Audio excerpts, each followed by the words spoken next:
know if this is true or not, but I need someone to leave a comment down below and tell me if this is true. Is it true that Martin Lawrence actually is retired and he came out of retirement to do this movie? Is that true? Comment below, I need to know, please. Bad Boys for Life.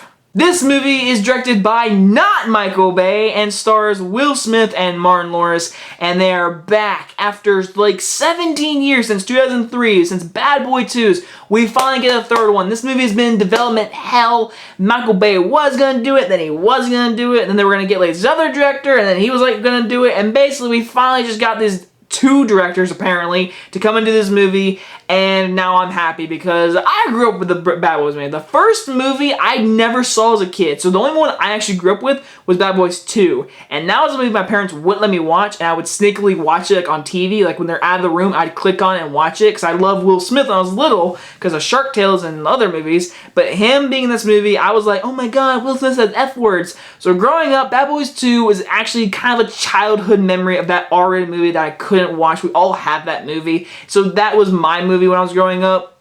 So now that we're here for the third movie without Micheal Bay, I was pretty pumped to see this movie, especially because I hate doing this. I hate going into the movie knowing reviews or scores for Rotten Tomatoes, and obviously I knew it was high, so I was like, alright, it's January and we got high reviews, alright, I'm pretty excited. I walked out of this movie extremely happy. Listen here, guys, if you're a fan of the first two movies, go and see this movie. You probably already have because it's been effing busy at my theater the whole weekend. But this movie was a complete blast. I really, like, this movie is not perfect, but I would go see it again. I'm definitely going to buy it on Blu-ray and watch it again. I really just had a fun time with this movie. The main story is basically Martin Lawrence is wanting to retire and Will Smith doesn't want him to retire. Things happen to where Martin Lawrence has to help Will Smith in this case, and it's the one last time, Bad Boys for Life, and now they gotta stop these bad guys. So that's basically the story I'm gonna give you, because the trailer does a good job in showing you none of the bad guy stuff. And let me go ahead and say this right here. The bad guys in this movie are the best villains we've gotten in this whole trilogy.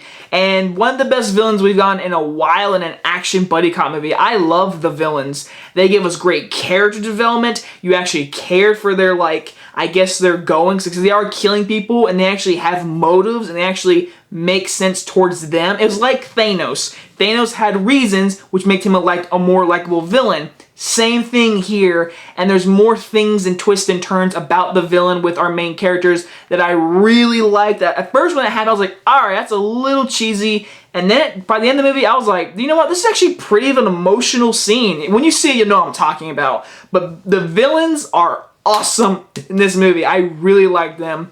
Obviously, Will Smith and Martin Lawrence are great. I mean, their chemistry is actually just amazing to see. It's seriously one of the best buddy cop pairings. Like, it should be talked about as much as like Lethal Weapon. It should be Lethal Weapon, Rush Hour, these two. Like, I mean, there's so many. I think this series is, these two are the reason why you go see these movies.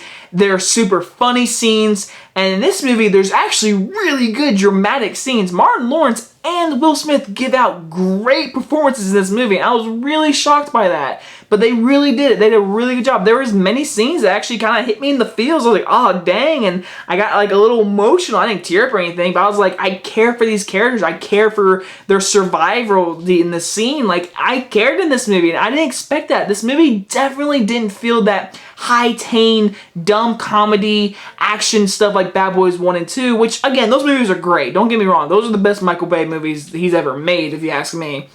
But this movie definitely felt like a movie.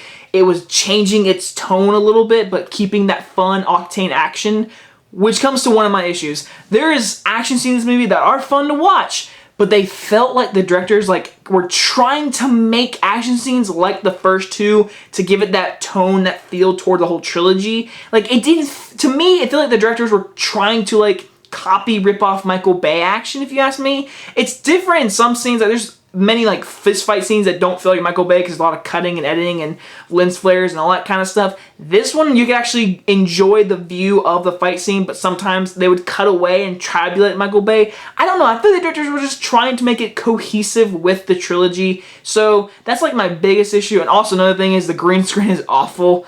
there is one scene where Martin Lawrence or Will Smith are in a minivan driving down the road. You can see like the line going down Martin Lawrence's face when he's fake driving down a road. Like, it is pretty bad green screen. Also, they've tried to do this thing where they're obviously old and this new younger police officers come in. That group I liked, but I didn't care as much as I did these two, because they showed them a lot in the first 40 minutes of this movie. Like, the first hour of this movie is not a Martin Lawrence, Will Smith movie. It's Will Smith and these young cops, whatever. And I was like, I get what they're trying to do, but I just didn't really like the first half as much as the second half of the movie. When Martin Lawrence or Will Smith are together, the movie is it's laughing, it's dramatic, it's funny, you're into it. When Will Smith is with this younger cast, I was like, can we go back to more of Martin Lawrence and stuff like that? But overall, the villains were great. Martin Lawrence and Will Smith give out great performances, and I love seeing them back as these characters in this brand new movie. I actually would love to see them do a fourth movie, because I've heard rumblings of they're going to do a fourth one. I would love it, because I had a blast with this movie. I honestly feel like this is the best movie they've made. I personally like Bad Boys 2 because I grew up with it. I've only seen this movie once. But I can't tell you, if someone said to me this is their favorite one or the best one, I don't disagree. This movie was an awesome, fun time with the movies. I really recommend it, especially if you're a fan of the first two movies. I'm going to give Bad Boys for Life a B+. I did not expect that. I just had a great time with this movie. I really recommend it, especially in IMAX. This was an awesome, fun action scene IMAX ride, if you ask me. I just had a good time in the movie theaters. I love seeing these characters again. I really do hope they do a fourth one. Anyway, guys, enjoy this review, and I'll see you guys next time. Bye-bye, everyone.